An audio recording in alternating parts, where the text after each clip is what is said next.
उसकी सान्निध्यता को हम निरंतर आभास करें। आप कहीं बाहर जाते हैं, आभास होता है मेरी माँ है, मेरे पिता हैं। कितनी दूर चलो जाओ, हर सुख दुख में माता पिता का संबल बना रहता है, विश्वास रहता है मेरे माँ पिता हैं। ऐसे ही संसार में अपने आप को ईश्वरार्पण करो और वर्ण धर्म के आधार पर काम को स्वीकार करो। हमारे बच्चे होते ना, एक छोटा होता है एक बड़ा। छोटा कहे हम क्यों छोटे, हम छोटे नहीं है किसी से, तो उससे कहो भगवान से शिकायत कर। ये छोटा बड़ा ये भी व्यवस्था भगवान की है, किसे बड़ा बनाना है और किसे छोटा बनाना है।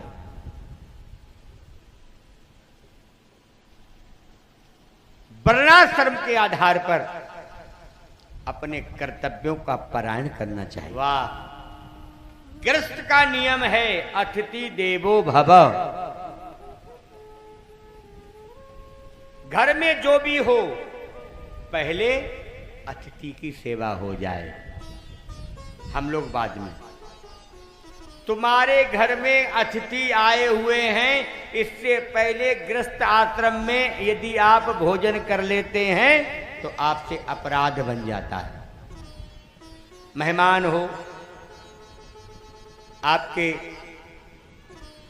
आपसे बड़े लोग हों, अतिथि हो, गुरुजी हो, आचार्य हो, ब्राह्मण हो, इनको भोजन करा के ही भोजन करने का विधान है। गृहस्थ सदाचारी कैसा गृहस्थ होता है? बोले जो सबके बारे में सोचे वो सदाचारी, और जो अपने बारे में सोचे वो कर्मचारी। कौन है?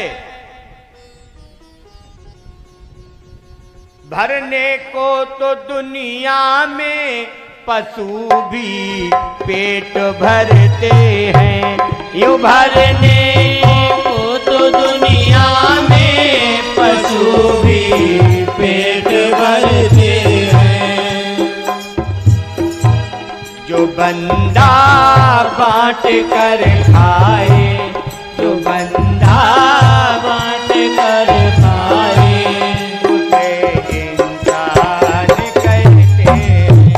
जो बंदा बांट कर खाए, उसे इंसान कहते हैं। पराया दर्द अपनाए, उसे भगवान कहते हैं। पराया दर्द अपनाए, उसे भगवान कहते हैं।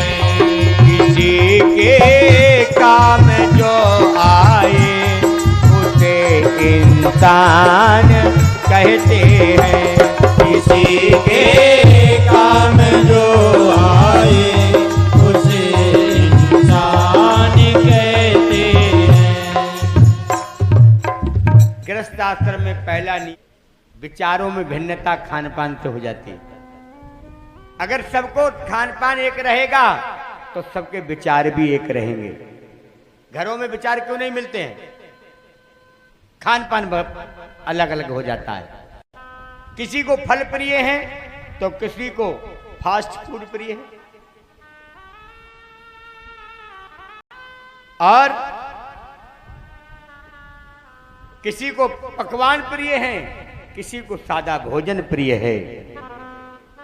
और अगर इन सबको एक करना है तो मन में विचार बना लो, घर में जो रसोई में बनेगा वो भगवान का भोग बनेगा। तो सबका व्यवहार एक हो जाएगा, सबका स्वभाव एक हो जाएगा और सबका मन एक हो जाएगा। होता क्या है? समोसा लाए, खा गए, क्यों? जलेबी आई, खा गए,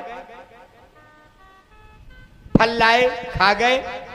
अब भगवान के मंदिर में गए, बोले मिश्री खत्म हो गई, तो क्या करें? तो चीनी रख दो। तो शुगर किसे होगी? सीधे भोगना ही हमारे भोगों को उत्पन्न करता है। आपको कोई भोग नहीं भोगना है। फौजी तुम्हें नचा देंगे हम।